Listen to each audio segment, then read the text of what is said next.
Welcome to Artificially Literate. This is the space where books, films, and ideas, Yeah. well, they meet deep thought and curiosity. Mm-hmm. In every deep dive, we explore a piece of literature, maybe a compelling video or a cultural moment.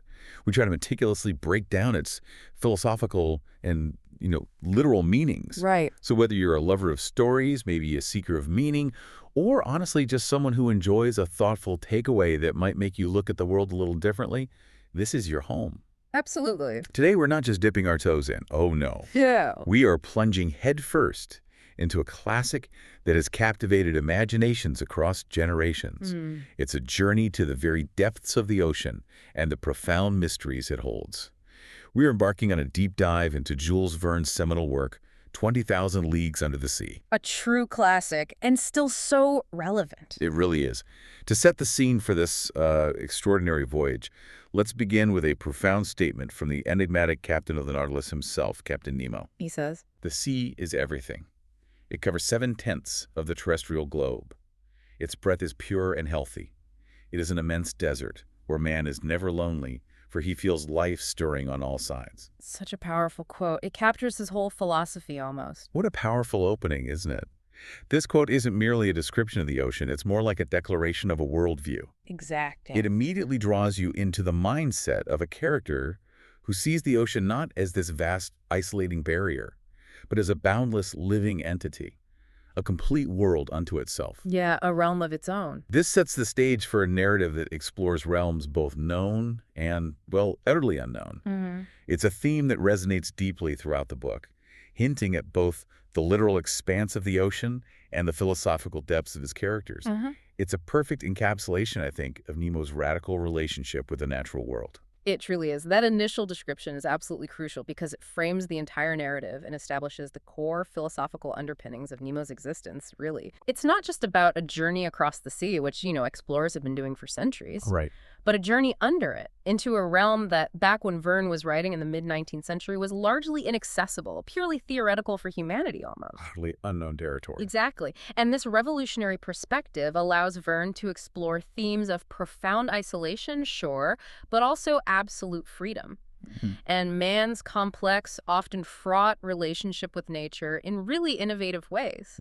It compels us, the readers, to question what it means to be truly free, to break from societal constraints, and what staggering costs might be involved in finding that freedom. Especially when you consider the sheer scale, the raw power of nature versus, well, one person's ambition. Precisely. Even someone as ingenious as Nemo, it's a vision that still challenges us today, I think, in our debates about pushing the boundaries of technology and human habitation. Absolutely. Yeah. The idea of total independence is certainly alluring. Okay, let's start our journey then at the very beginning of the book's narrative. The world is gripped by this phenomenon that initially seems almost, well, supernatural. It blurs the lines between myth and reality. The mysterious phenomenon and the reluctant quest.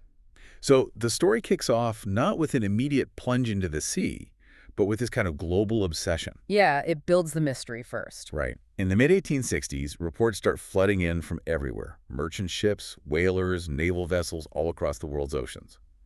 They're describing an enormous thing. Vague but intriguing. Very. Spindle-shaped, sometimes phosphorescent, and moving with this infinitely greater speed and power than any known whale. Faster than anything they'd ever seen. Exactly. This mysterious apparition rapidly captures global attention. It becomes an overnight pop culture sensation almost. Right, like a meme before memes existed. Totally. You have people singing about it in Parisian cafes. It's being ridiculed in newspapers in London and New York, even parodied on stage. There are all kinds of wild stories circulating, caricatures of every gigantic imaginary creature you can think of, from, Melville's Moby Dick Oh, right whale. to the immense kraken whose legendary tentacles, they claimed, could entangle a whole ship and drag it down. Into the abyss, yeah. Classic sea monster tropes. It even brought back ancient legends, the long discredited opinions of Aristotle and Pliny, who once admitted such monsters might exist, and Norwegian tales, mixed with seemingly credible modern reports. This initial widespread phenomenon really highlights humanity's simultaneous fascination with, and let's be honest, profound fear of the unknown. Definitely fear. It's a classic Vernian setup, isn't it? An extraordinary, inexplicable event challenges conventional understanding. It forces this societal reckoning with the limits of their current knowledge. Okay. And the swift transition from serious scientific inquiry, it was debated fiercely in respected institutions like the Geographical Institution of Brazil, the Smithsonian, Right, the experts weighed in. to popular caricature and then satirical dismissal. It's quite telling about how society often grapples with anomalies. Easier to laugh it off. Often, yeah. Faced with something that defies easy categorization, people often prefer comfortable fables or outright ridicule over unsettling truths. Makes sense. And the comparisons to Moby Dick and the Kraken are particularly insightful. They show how these ancient myths and deep-seated anxieties about what lurks just beyond our sight can resurface and feed into modern fears. For a while, it seemed like wit and public amusement kind of won out over scientific reason. But then the monster shifts. It quickly goes from being this scientific curiosity or a subject for satire to a real, tangible, and frankly terrifying danger. It starts causing devastating shipwrecks. The stakes get much higher. Much higher. We hear about two key incidents in early 1867 that dramatically change the narrative. First, the steamer Moravian. It strikes an unmarked rock or reef in the North Atlantic at 13 knots. Ouch. Yeah, sustains hull damage so severe it could have sunk her and her 237 passengers. Yeah. But then, just a few weeks later, the Scotia, a powerful transatlantic liner, it suffers a much more severe and honestly impossible attack. The Scotia incident is key. Absolutely. During lunch, passengers feel this slight, inexplicable shock. The Carpenter's Watch rushes to the bridge yelling, "We are sinking, we are sinking." Panic stations. Captain Anderson tries to reassure everyone, the Scotia's sturdy construction, it's 7 compartments. But soon finds the 5th compartment is rapidly filling with water. It's threatening the entire vessel. And the details of the damage to the Scotia are absolutely critical and truly unsettling. Tell us about that. Well, the ship sustained this massive hole 2 yards across in its bottom. But what makes it particularly alarming is how precisely it's described. How so? It's a regular rent in the form of an isosceles triangle. Perfectly geometric. A triangle, that's odd. Extremely odd. Furthermore, the iron plate it pierced was an astonishing 1 3/8 inches thick. And the instrument, whatever it was, withdrew itself afterwards in a retrograde motion truly inexplicable. So it punched through and then pulled back out. Precisely. This specific geometric precision, the sheer force required to penetrate such thick iron, and that deliberate withdrawal, it moves it far beyond any natural collision or the act of any known animal. Yeah, no whale does that. No. It strongly implies a deliberate, powerful, and highly engineered agent. This is the moment where the marvelous suddenly transitions to the dangerous. Yeah. It demands immediate action. It creates a very real-world problem for global communication, for commerce. The public, now genuinely fearful, demands that the seas be relieved of this formidable cetacean or whatever it might be. This escalating crisis leads us directly to Professor Pierre Aronnax. He's a renowned French naturalist. The expert. Exactly. He's just returned from this arduous scientific expedition in Nebraska, chronicling the mysteries of its great river. He's the expert in mysteries of the great submarine grounds. It's a field he practically defined with his big 2-volume quarto work. Right. So he's the natural person to ask. He is, but initially, he dismisses the monster as just a fable, public hysteria. Understandable, given his background. But as the evidence mounts, especially with the irrefutable damage to the Scotia, he's compelled to issue a definitive opinion for the New York Herald. He has to say something. He does. He reluctantly admits the plausible existence of a marine animal of enormous power. He grounds his argument in the vast, still unknown depths of the ocean. The we don't know everything argument. Pretty much. He reasons that if we don't yet know all varieties of beings inhabiting the abyss, then a new colossal species is entirely plausible. However, if we do know them all, then it must be a gigantic narwhal, maybe 5 or 10 times its common size, armed with a proportionately powerful spur, capable of a shock equivalent to an express train hitting a hull. Wow. A super narwhal. Basically. Aronnax truly represents the pinnacle of the scientific establishment of his era, a man of rigorous facts and reason. His initial skepticism isn't just understandable, it's intellectually honest, really. The early reports defied all known biology. Right. So his eventual conclusion, forced by this undeniable evidence, it's fascinating. By positing a gigantic narwhal, he's stretching the boundaries of conventional scientific thought.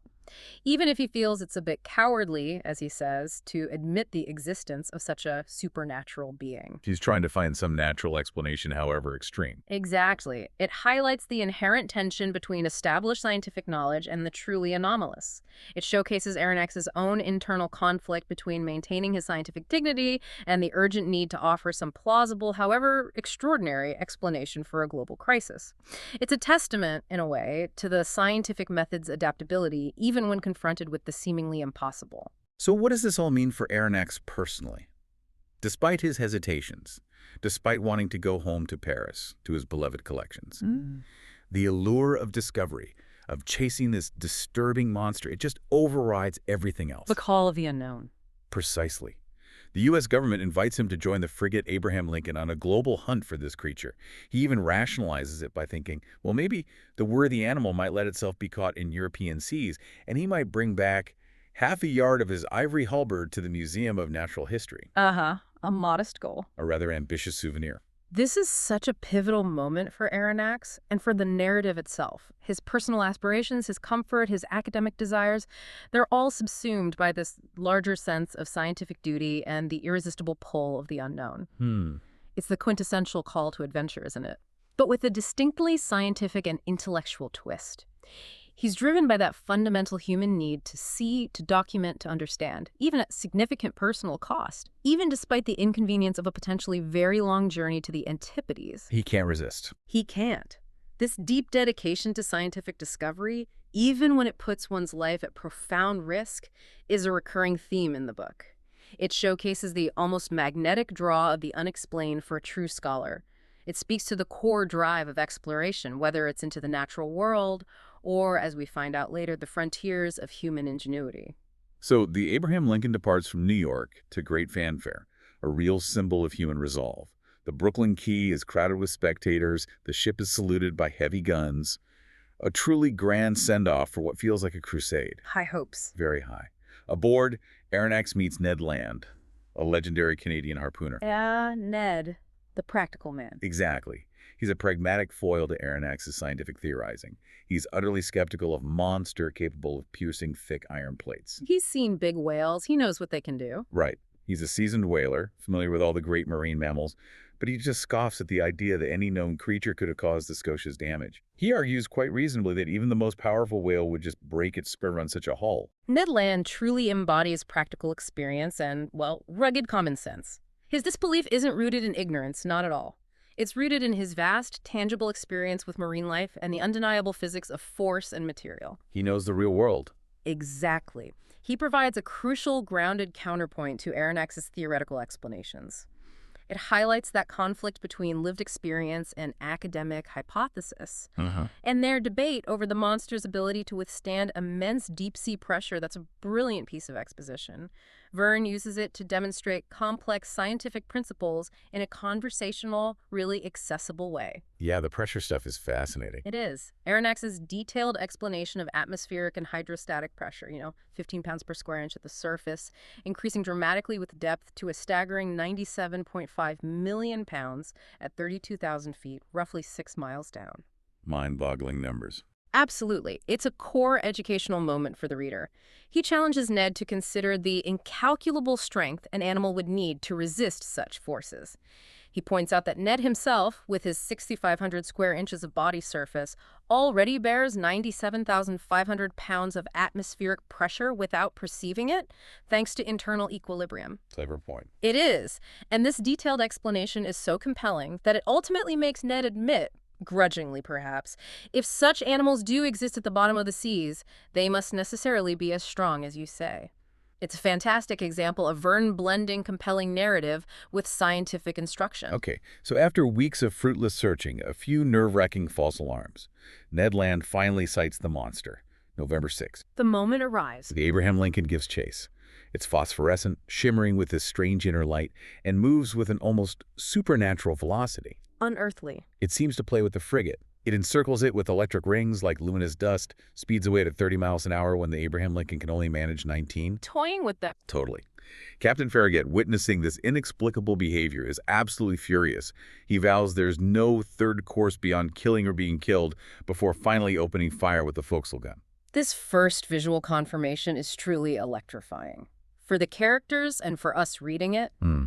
the creature's deliberate, almost playful invasion, its luminous quality, its astounding speed, it immediately elevates it beyond a mere animal. It becomes something truly extraordinary. Something else. Exactly. The Abraham Lincoln's desperate yet ultimately futile attempts to keep up, despite its maximum speed, despite the cannon fire.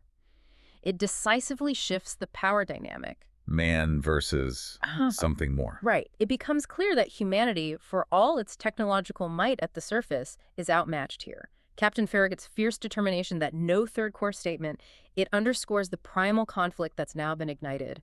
It's no longer just a hunt. It's a battle of wills between man and an unknown, incredibly powerful entity, which inevitably leads to a violent and transformative collision. And the frigate is ultimately rammed. 11 o'clock that evening, Aronnax is thrown overboard amidst the chaos. A dramatic term. Through sheer luck, he's rescued by Ned Land. They find themselves clinging to a hard, impenetrable object. And they realize instantly it's emphatically not the soft flesh of a cetacean. The moment of truth. Aronnax even kicks it to confirm this desperate act. He realizes it's a hard, impenetrable body, not soft marine mammal flesh. For a fleeting moment, he wonders if it's maybe a bony carapace, like some antediluvian reptile, just clinging to any possible scientific explanation. Understandable panic. But this is the critical moment of truth, the real narrative pivot. The physical impact of the ramming shatters all previous hypotheses. It plunges our protagonists and us into a truly unforeseen reality. Right. Ned Land's immediate visceral observation that it's not the soft substance that forms the bodies of the great marine mammalia. That's the first crucial clue. It confirms the reader's growing suspicions. It's not alive, or not in the way they thought. Exactly. It irrevocably opens the door to the truly revolutionary concept. Yeah. That this monster is not a living creature at all, but a sophisticated, man-made vessel. This revelation doesn't just advance the plot, it fundamentally reorients the entire deep dive. It shifts our focus from the mysteries of nature to the mysteries of human ingenuity, and indeed, the mind of its secretive creator. Someone who possesses technology far beyond anything the surface world could possibly imagine in the 19th century. Yeah. It sets the stage for an exploration not just of the ocean, but of the very limits of human ambition and isolation. Life aboard the Nautilus in Captain Nemo's world. Okay, so rescued from the turbulent waves, but now undeniably prisoners, Aronnax, Ned Land, and Conseil find themselves inside the monster. Which is revealed to be The Nautilus, Yeah. a masterpiece of human ingenuity and engineering. But their first interactions with its crew are deeply unsettling. so. These men are utterly silent. They're multilingual, apparently, but Yeah. completely unresponsive to any questions. And they're dressed in these unique fabrics, sea otter fur caps, sealskin boots. Strange attire. And the silence. Creepy. Very. Ned Land is immediately frustrated by their impenetrable silence. He tries French, English, German, Latin. Nothing works. His questions are met only with this stoic indifference. The atmosphere aboard the Nautilus, right from the first moments, is one of profound isolation, pervasive mystery, Definitely. the silence of the crew, their lack of communication, their diverse but unidentifiable origins. It all contributes to this palpable sense of entering a world apart, deliberately cut off from terrestrial society. This immediately establishes a deep psychological tension for the captives. And it introduces that profound theme of confinement, which, is relevant even today in our digital age. You could be connected, yet intellectually isolated, or physically confined, yet mentally free. Interesting parallel. It forces Aronnax, this man of empirical science, to confront a reality that completely defies his classifications, his established understanding of human interaction. It's a deliberate choice by Verne, I think, to create this alien, self-contained world. And then we're introduced to the man himself, the enigmatic commander, Captain Nemo. The heart of the mystery. He's a man of striking presence, tall, self-confident, remarkably calm, yet energetic, courageous, with eyes that seem to read the very depths of the seas, a phrase that perfectly captures his profound connection to his environment. Great description. He finally reveals his name, Nemo, meaning Nobody in Latin, his vessel's name, the Nautilus, and their fate. They are his prisoners, bound by a condition of passive A obedience. stark choice. He calmly asserts that he could simply leave them to die in the ocean, but instead he offers them the opportunity to remain aboard, to live freely within the extraordinary confines of the Nautilus, on the crucial condition that they don't witness certain unforeseen events that might compromise his secrets. A gilded cage. Pretty much. He even acknowledges Aronnax's famous work, Mysteries of the Great Submarine Grounds, stating with quiet admiration that he has often read it. Captain Nemo is truly a pivotal figure. A revolutionary, maybe? And definitely a man who has demonstrably broken all the ties of humanity, as he says. His decision to keep them captive, presented with such calm authority, it showcases his absolute control and his radical philosophy of self-imposed exile. He doesn't appear to seek violence for its own sake, not initially anyway, Right. but rather employs it as a chillingly effective means to protect his profound secret in his chosen existence beneath the waves. Makes sense. And the fact that he highlights Aronnax's own renowned work that demonstrates a surprising respect for knowledge, for scientific inquiry, even while asserting his own, superior understanding of the deep. Yeah, there's a connection there. It hints at an intellectual bond that might subtly form between captor and captive. An unexpected common ground that transcends their immediate circumstances and sets up a really complex dynamic. Yeah. Nemo's not merely a villain. He's a force of nature, Yeah. shaped by his own traumatic past, as we learn later. And the Nautilus itself. It's nothing short of a marvel, far beyond any technology of its time, a testament to Verne's incredible foresight. It really is visionary. It's described as an elongated, cigar-shaped cylinder, precisely 232 feet long, 26 feet wide. It boasts a double hull of 2.5-inch thick steel plates. Incredibly strong, capable of resisting the harshest seas, immense pressure. Built like a tank, essentially. It weighs 1,500 tons, can submerge completely by filling reservoirs with 150 tons of water. That allows 9/10 of its bulk to be submerged, a perfect equilibrium.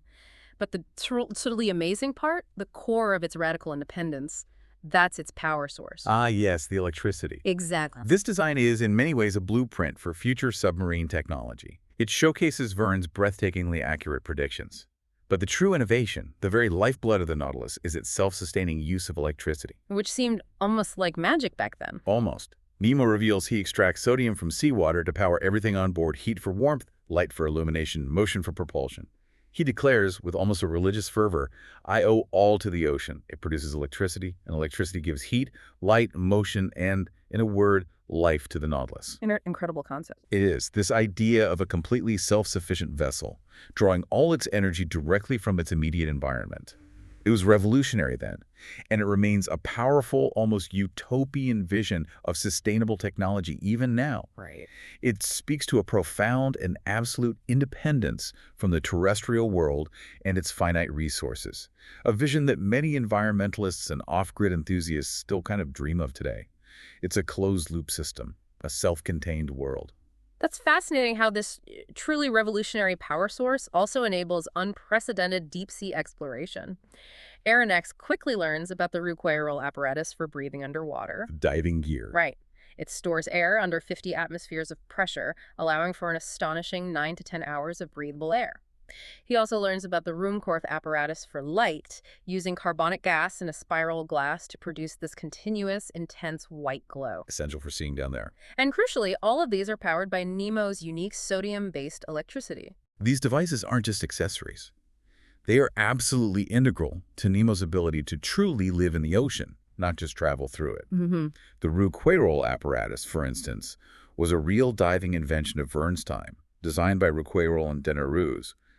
But Nemo's genius enhances it, pushing the boundaries of human physiology to allow for prolonged deep-sea excursions that were frankly unimaginable to contemporary divers. Wow. Similarly, the Ruhmkorff lamp provides light where none existed, transforming the ocean depths from an impenetrable darkness into a visible, explorable realm. Together, these technologies enable the Nautilus to become a mobile research station, a museum, a sanctuary. All in one.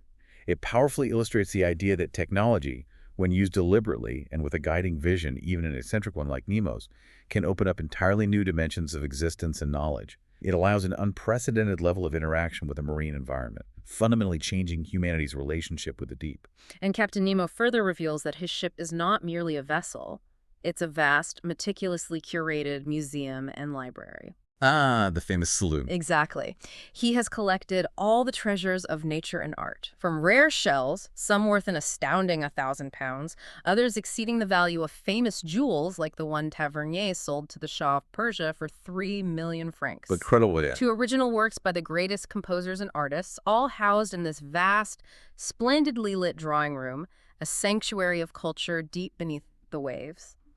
He claims to have personally collected every single shell specimen, having researched every sea on the face of the globe. And he casually reveals he possesses millions of pounds in treasures, boldly asserting he could pay the national debt of France. Just casually dropping that in conversation. Right. This extraordinary library and museum are absolutely central to understanding Nemo's complex character and his radical detachment from surface society. Right. His vast wealth, derived from lost shipwrecks, clearly fuels this passion for collecting. But it's not about accumulation for its own sake, is it? Doesn't seem like it. No. It's about preserving beauty and knowledge. And the deliberate omission of political economy books from his library. That's a subtle but profoundly powerful statement about his disengagement from human society's conflicts, its transient power struggles, its corrupting influence. He's cut himself off from all that. Completely. His assertion that masters have no age and that in the memory of the dead all chronological differences are effaced reveals a philosophical stance that transcends his time. He sees himself as part of a timeless intellectual and artistic tradition, valuing art, science, and knowledge above the fleeting political and economic concerns of the surface world. It resonates powerfully with the idea that art and knowledge can, and perhaps should, transcend the superficial divisions and squabbles of the world above. This brings us to a crucial aspect of Nemo's identity. He views himself as dead to the world. He says he broke all ties of humanity on the day his Nautilus first plunged beneath the waters. A symbolic death and rebirth. Exactly. His life aboard the Nautilus is one of absolute, unassailable independence in the ocean, which he calls a place where man is never lonely and where despots cannot reach. Because, he says, at 30 feet below its level, their reign ceases, their influence is quenched, and their power disappears. Nemo's declaration. There only is independence. There I recognize no masters. There I am free. That is his absolute manifesto. It's the very core of his existence. The ocean isn't merely his home. It's his sanctuary, his symbol of rebellion against terrestrial laws, societal injustices, political oppression. This ideal of complete autonomy achieved through unparalleled technological mastery and an absolute rejection of society. It's both profoundly alluring and, let's face it, deeply problematic. Yeah, there's a darkness there, too. There is. It compels us to consider the true price of such absolute freedom. Can true freedom exist entirely outside of human community? And does such isolation, even when it brings boundless knowledge and self-sufficiency, truly bring peace? Or does it merely exchange one form of constraint for another, perhaps an internal one? Deep questions. They are. And it's a question that still resonates, I think, in discussions about off-grid living, digital detoxes, the quest for true personal autonomy in our hyper-connected world today. Aaron X gets to experience this hidden world firsthand through multiple breathtaking excursions outside the Nautilus. The underwater walks, amazing scenes. They walk on the seafloor, witnessing a submarine forest where plants like fuchsia and lianas grow rigidly perpendicular due to the density of the water.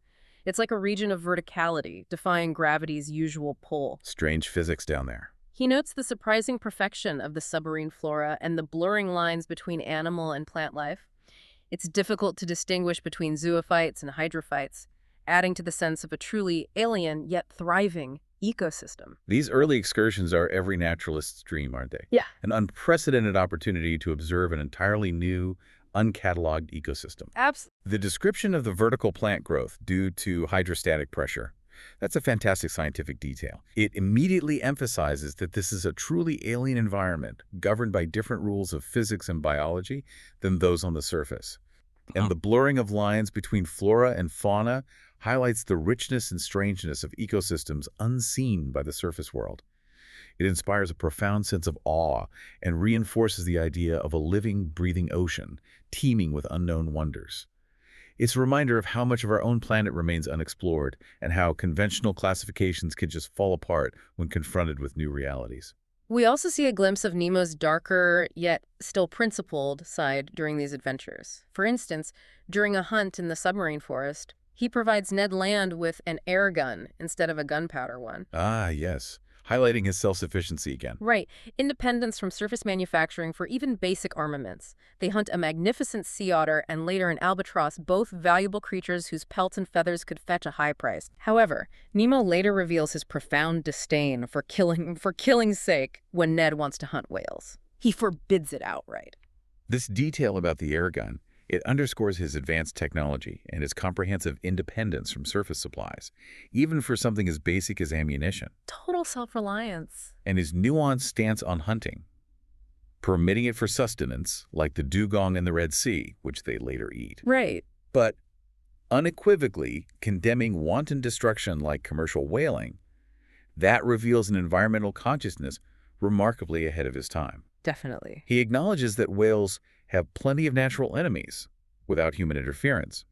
It's an early expression of ecological balance and conservation. This contrasts sharply with the destructive habits of the surface world he abandoned.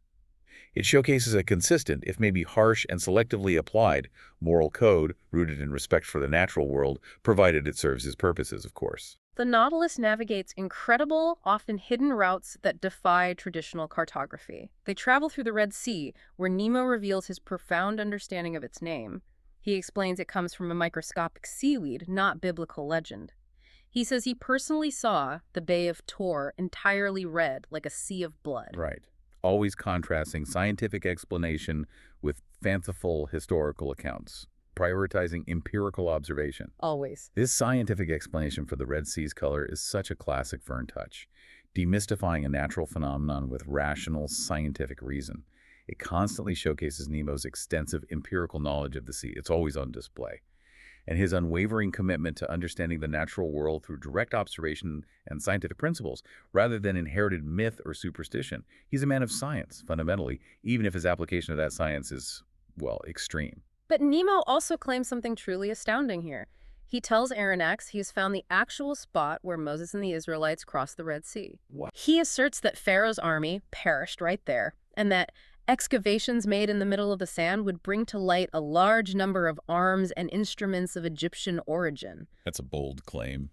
Even more remarkably, he claims to have discovered a secret Arabian tunnel, a subterranean passage connecting the Red Sea to the Mediterranean, a kind of natural hidden canal. A natural Suez Canal. Pretty much. He proved its existence, he says, by ringing fish near Suez and catching them months later on the coast of Syria. Using fish as tracers. Brilliant. And unsurprisingly, he dismisses the well-known Suez Canal, which was a huge deal at the time, as very useless to a vessel like the Nautilus. This is an absolutely astounding claim, blending biblical history with cutting-edge scientific investigation and almost engineering genius. Right. It's a prime example of Nemo's profound mastery over nature, finding solutions where others only see insurmountable obstacles. The concept of his Arabian tunnel is a clear, deliberate parallel to Ferdinand de Lesseps's massive, real-world Suez Canal project. Which was contemporary. Exactly, a huge contemporary achievement. But Nemo's method of discovery, using fish as biological tracers to infer an underwater current, that's absolutely brilliant. It demonstrates his unique, empirical, and undeniably eccentric approach to hidden natural laws. And dismissing the Suez Canal as very useless to his vessel highlights his complete self-reliance and the utter futility of human grand projects from his perspective. Yet he still manages to commend Lesseps for his genius of will. It's a subtle nod to human achievement, maybe, but a definitive statement on his own superiority. Okay, then during an excursion to the Bank of Mannar off the coast of Ceylon, they witness an Indian pearl diver at work. Ah, the pearl fishery. Nemo shows Aronnax a gigantic tridacny oyster containing a pearl the size of a coconut. Its value he estimates at 500,000 pounds at least. An immense fortune in one shell. But remarkably, and contrary to what you might expect from someone with such immense wealth, Nemo chooses to leave it there, to continue growing, rather than immediately extracting this huge treasure. This scene provides a momentary and quite significant softening of Nemo's otherwise austere and detached character. It does seem out of character, almost. His decision to let the pearl grow, rather than grab it immediately, suggests a radically different value system from the surface world. It perhaps indicates a profound respect for nature's processes. Or maybe an almost infinite patience born of his unique, timeless existence. Or he just knows he can come back anytime. That too. Or simply the knowledge that he can return whenever he pleases. It also vividly illustrates the immense scale of the treasures he casually encounters and the truly immense wealth he possesses, all garnered from the depths, not through earthly commerce, reinforcing his complete disengagement from conventional human economic systems. And what stands out to you most about this particular encounter? Because just moments later, as the diver ascends, a shark attacks him. The rescue. In a surprising and dramatic display of immediate intervention, Captain Nemo, armed with only a dagger, directly confronts and kills the shark in a terrible combat amidst the blood-dyed water. He saves the Indian's life. Incredible bravery. Or ruthlessness towards the shark. And then he declares, with fervent emotion, that Indian, sir, is an inhabitant of an oppressed country, and I am still and shall be to my last breath one of them. This is a truly profound and pivotal moment in understanding Captain Nemo.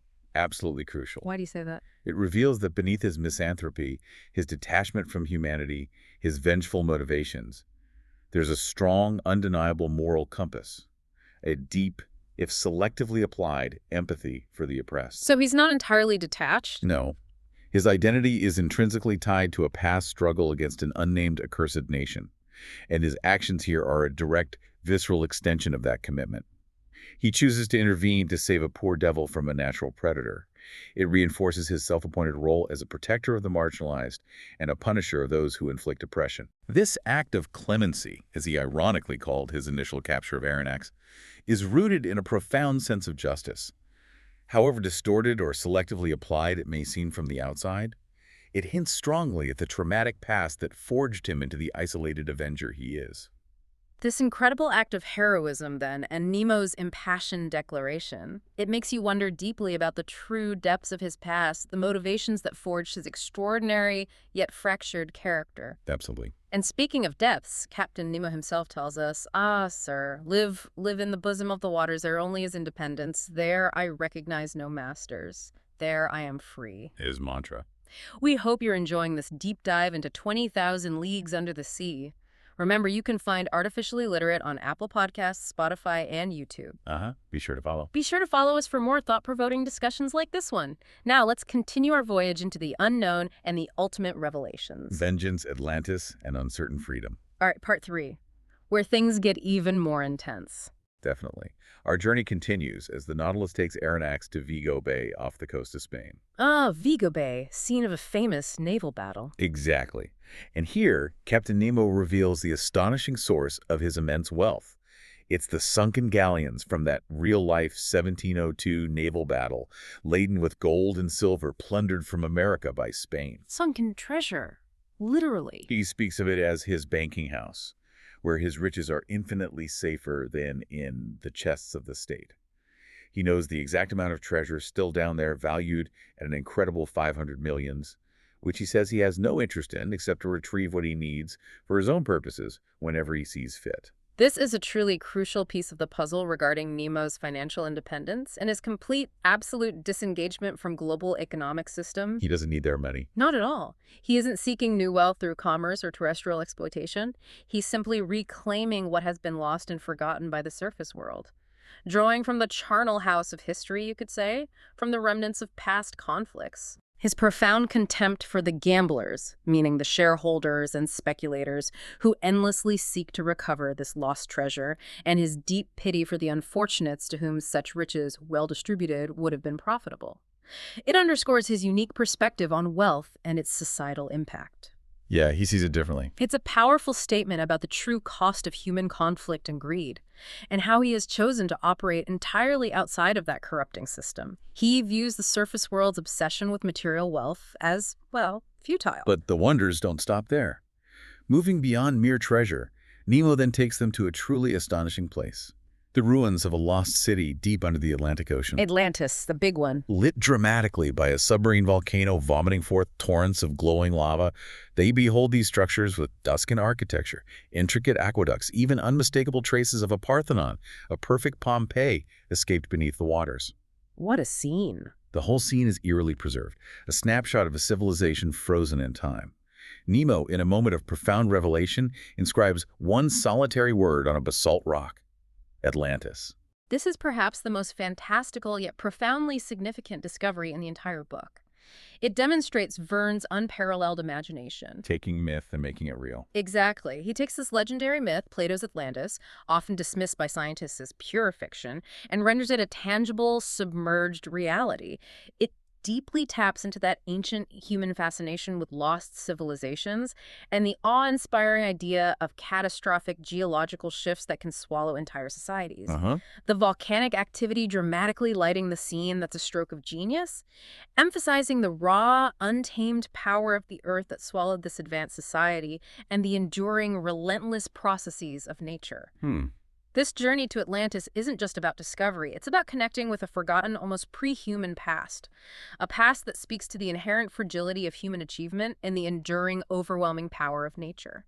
For Nemo, it's a direct, almost spiritual link to a world 1,000 generations old, reminding him of the fleeting nature of the surface world and reinforcing his timeless, solitary existence, unbound by conventional history. And as if Atlantis weren't enough, Nemo then shows Aronnax an immense hidden cavern, which he uses as a secret port for the Nautilus. His secret base. But this place is even more significant than just a hideaway. The sea here covers entire forests embedded during the geological periods, now mineralized and transformed into coal. Underwater coal mines. Exactly, his inexhaustible source of sodium for electricity. He explains that his men act as miners, extracting this coal from under the waves, and when he burns it, the smoke escaping from the crater of the mountain above gives it the appearance of a still active volcano. This extinguished mountain, he reveals, is his ultimate refuge, his impenetrable sanctuary. This detail completes the powerful picture of Nemo's absolute self-sufficiency, his profound, unwavering independence. He's thought of everything. He doesn't just live in the sea, he actively, resourcefully harvests its ancient, hidden geological resources to power his advanced existence, creating his own completely closed-loop system, entirely separate from the fragile, dependent supply chains of the surface world. The image of the extinguished mountain that, through his operations, retains the appearance of a still active volcano. It's a brilliant visual metaphor. It symbolizes his hidden power, his constant, deliberate interaction with the raw, fundamental elements of the earth, and his defiance of conventional notions of resources. It's a striking contrast to the surface world's reliance on external networks and finite fossil fuels, highlighting his deliberate choice to be utterly, profoundly autonomous, a true pioneer of sustainable, albeit solitary, living. The Nautilus then ventures into perhaps the most challenging environment of all, the Antarctic Polar Circle. To the South Pole, uncharted territory. They navigate through vast, treacherous ice formations. The ship acts as a colossal battering ram, breaking through massive blocks of ice that fly like hail around us. Incredible power. The scenery is described with a breathtaking imagery, an oriental town or a fallen city of ice, constantly changing under the oblique rays of the sun, accompanied by the deafening detonations of icebergs calving and shifting around them. This perilous journey truly demonstrates the Nautilus's incredible structural integrity, its raw power, and Nemo's audacious piloting skills, pushing the boundaries of what was thought possible for any vessel, even in modern times. Yeah, it feels futuristic even now. The evocative descriptions of the ice formations, oriental town, fallen city, transform a frozen, barren, dangerous landscape into something almost architectural and artistic, yet still immensely threatening. Right. The constant chilling threat of being definitely prisoners or entirely blocked highlights the extreme dangers inherent in such an environment, even for such an advanced vessel. It also serves to underscore Nemo's extraordinary control over his environment, or at least his ability to navigate its most brutal challenges, which further solidifies his mythical status. But despite Nemo's mastery, they eventually get trapped. Ah, the ice trap. Trapped in an impenetrable wall of ice with 1,000 feet of ice above them. A truly claustrophobic predicament. Nightmare fuel. Nemo calmly informs Aronnax that there are two ways of dying, being crushed by the ice or suffocating. Their air supply from the reservoirs will only last 2 days. Chillingly matter-of-fact. The temperature outside is a bone-chilling 5 degrees below zero. In this desperate moment, Ned Land, despite his fundamental disagreements with Nemo and his persistent desire to escape, he offers his help with a pickaxe. Proving his loyalty and practical skills in this dire situation. This is an absolute moment of extreme peril. It showcases Nemo's chilling sang-froid, his pragmatic, almost detached assessment of life or death situations. Uh-huh. The rapidly solidifying ice creates an intense, visceral sense of claustrophobia, and the countdown of their finite oxygen supply adds immense immediate tension. Yeah, you feel it reading it. And Ned's willingness to help, even this man he fundamentally disagrees with and desperately wants to escape from, it shows that powerful shared human desire for survival when faced with overwhelming natural forces. Base instincts kick in. Exactly. It forces them to work together, transcending their profound differences, their captive relationship, in their immediate fight against nature itself. It underscores that even in ultimate isolation, humanity's basic instincts for preservation and cooperation can prevail. So, after an arduous struggle, digging through immense ice blocks for several days, the Nautilus miraculously breaks free by ingeniously changing his angle, A clever escape. emerging into the open polar sea. Captain Nemo, stepping onto the South Pole, claims the singular honor of being the first human there, marking a solitary triumph. Planting his flag, metaphorically. He stands with his arms crossed, mute and motionless, and with an eager look, taking symbolic possession of these southern regions, which are, surprisingly, home to strange Antarctic flora and fauna lichens on black rocks, microscopic diatoms, mussels, vast colonies of penguins and albatrosses, and especially a bustling city of morses. Walruses, basically. This triumph is deeply symbolic, isn't it? Nemo, the ultimate solitary figure, plants his flag at the literal end of the earth, a place untrodden by other humans. It represents his ultimate escape from and defiance of the surface world, its territorial claims, its political borders. He is the first to claim this desolate, magnificent realm, and the vivid details of the Antarctic life. The tiny but resilient lichens, the bustling colonies of penguins and albatrosses, that city of morses, they paint a vibrant picture of this harsh yet thriving ecosystem. It emphasizes the astonishing diversity of life, even in the most extreme conditions. A diversity Nemo himself respects far more, it seems, than the petty conquests and divisions of human civilization. It solidifies his unique relationship with the planet, one born of exploration, not exploitation. As this incredible voyage continues, though, the psychological toll of their captivity really begins to weigh heavily. The pressure builds. Ned Land's desire for freedom intensifies, especially as they near his native North American waters.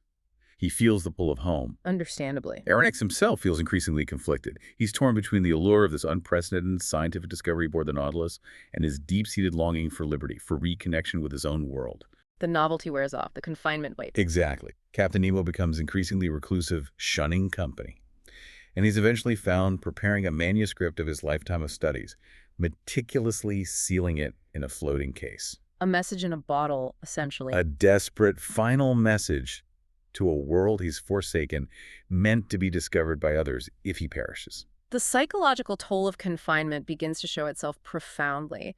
Even on Aronnax, who initially just reveled in the scientific opportunity his captivity offered, Right. Nemo's increasing withdrawal into reclusion, coupled with his preparation of the manuscript, it signals a profound internal shift. It's perhaps a reckoning with his own mortality, the ultimate futility of his extreme isolation, or maybe a final desperate desire for his intellectual legacy to survive him. Could be any of those. The manuscript is his way of ensuring his vast knowledge, if not his true identity, survives him. A final paradoxical act of engagement with the very world he so vehemently spurned. It raises that profound question. Can true intellectual achievement ever be fulfilling if it's not shared? Or if it comes at the cost of one's humanity? And this internal and external pressure leads to the horrifying climax of the book. The act of vengeance. The Nautilus encounters a warship near Ireland, and Captain Nemo finally reveals his true, devastating purpose, the core of his monstrous yet arguably sublime hatred. Chilling moment. He declares with chilling intensity, "Ah, ship of an accursed nation, you know who I am. I do not want your colors to know you by. Look, and I will show you mine." He then names his ship the Avenger, making his intention irrevocably clear. This is not just an escape. It is a calculated act of retribution against the nation that wronged him. This is the full, visceral revelation of Captain Nemo's true nature. Not merely a reclusive genius driven by scientific curiosity, but a man driven by a profound, monstrous, or sublime hatred against an unnamed accursed nation for past grievous wrongs. The ship's name The Avenger makes his purpose explicit. It transforms the vessel from one of discovery into an instrument of pure retribution. Yeah. The scene itself is visceral and terrifying. The Nautilus transforms from a vessel of scientific exploration into a formidable harpoon, piercing the warship like a needle through sailcloth with chilling efficiency. Just rams it. Aronnax is a horrified, unwilling witness to this hecatomb, this massacre, as the ship sinks with all its crew, depicted as a human ant-heap overtaken by the sea. Horrifying image. This event retroactively casts a darker shadow on Nemo's earlier actions. It suggests the unnamed crewman buried in the coral cemetery might have been a victim of a previous act of vengeance, not just an accident, highlighting the devastating cyclical consequences of unchecked rage and the corruption of noble ideals. The scene is truly horrific. A nightmare unfolding before Aronnax's eyes.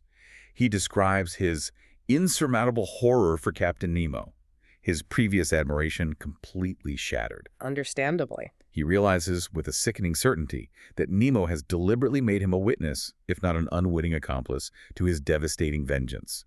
The Nautilus then speeds northward at frightful speed, now nothing more than an engine of retribution, leaving the scene of destruction behind. The clocks on board have even been stopped, further disorienting Aronnax, blurring the passage of time, reflecting the profound psychological impact of their captivity and Nemo's increasingly erratic, violent behavior. This horrifying climax forces Aronnax, and indeed us as readers, to confront the profound moral ambiguity of Nemo's actions. Yeah, is he justified? Is he a monster?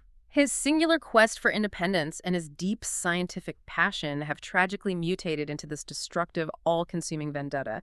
The vivid depiction of the loss of life is a stark, unforgettable reminder of the human cost of unbridled rage and absolute freedom exercised without moral restraint. The Nautilus transforms definitively from a vessel of unparalleled scientific discovery into an instrument of brutal retribution, leaving Aronnax mentally and emotionally scarred by what he has witnessed. The sense of lost time and disoriented reality, the stopped clocks, powerfully reflect the profound psychological impact of their captivity and Nemo's increasingly erratic, violent descent. It's a stark warning, really, about the dangers of unchecked power and isolation. With Captain Nemo becoming completely reclusive, his sanity seemingly fracturing under the weight of his vengeance, Ned Land, Conseil, and Aronnax seize their final, desperate chance to escape. Now or never. Ned has meticulously prepared, procuring food and water. He's ready to force them to kill me, if surprised, preferring death to continued captivity. He's reached his limit. Aronnax, though terrified by the raging tempest outside, is resolved to die together, friend Ned. He chooses the precarious freedom of the open sea over continued imprisonment and the unbearable moral compromise of witnessing more of Nemo's atrocities. The escape attempt is a desperate, harrowing gamble for freedom, a primal drive that overrides even the wonders of Nemo's unique world. It brings Ned Land, who represents humanity's innate drive for the known world, for connection, for self-preservation, firmly to the forefront. Aronnax's acceptance of the danger shows his absolute breaking point. The marvels of the deep are no longer worth the profound loss of liberty and the moral burden. Right. The bad weather, the violently raging sea outside, emphasize the extreme precariousness of their situation, highlighting the profound risks one takes when choosing autonomy and a return to the human world over comfort or even safety within an isolated, morally compromised existence. It's a choice for flawed human connection over perfect but destructive isolation. In his final haunting moments on the Nautilus, Aronnax creeps along the darkened stairs, reaches the saloon, and passes Captain Nemo. One last glimpse. The captain is playing his organ in the darkness. Seemingly lost in a profound ecstasy, his music a mournful dirge echoing through the depths. Aronnax hears him murmur, almost a plea, "Almighty God, enough." Wow, such an ambiguous ending for Nemo. And with that poignant, ambiguous last whisper, Aronnax, Ned, and Conseil escape into the raging tempest, leaving Nemo and the Nautilus to their unknown fate, disappearing into the maelstrom. This poignant, deeply ambiguous final glimpse of Nemo is incredibly powerful. It leaves his ultimate fate and the depth of his torment completely open to interpretation. Yeah, what do you mean? Exactly. Is it a confession of profound remorse for his violence, a desperate plea for an end to his tormented existence, or perhaps a prayer for peace? Or is it simply the breaking point of a man burdened by an impossible secret and a life of profound, self-imposed isolation, perhaps overwhelmed by the sheer weight of his actions and his chosen path? We never know for sure. No. It's a moment that leaves his humanity, his ultimate redemption, and his final end as a lingering mystery at the heart of the deep. It raises that enduring question. Can anyone truly find peace in absolute isolation, even if it brings unparalleled knowledge and power? Or does the human spirit ultimately crave connection, flaws and all, over perfect, lonely independence? And with that haunting last whisper from Captain Nemo, our deep dive into Jules Verne's 20,000 Leagues Under the Sea comes to an end. What an extraordinary journey it has been, exploring the incredible vision of Jules Verne, the scientific and philosophical depths of Captain Nemo's complex world, and the timeless human yearning for knowledge, for freedom, and for a justice that is sometimes delivered with terrifying precision. Indeed. This book continues to challenge us, decades, centuries after its publication, really, to consider the limits of our knowledge, the boundless potential of technology, and the profoundly complex nature of human morality. It asks us where true freedom ultimately lies, in absolute isolation or in connection, however flawed, with the world and with other human beings.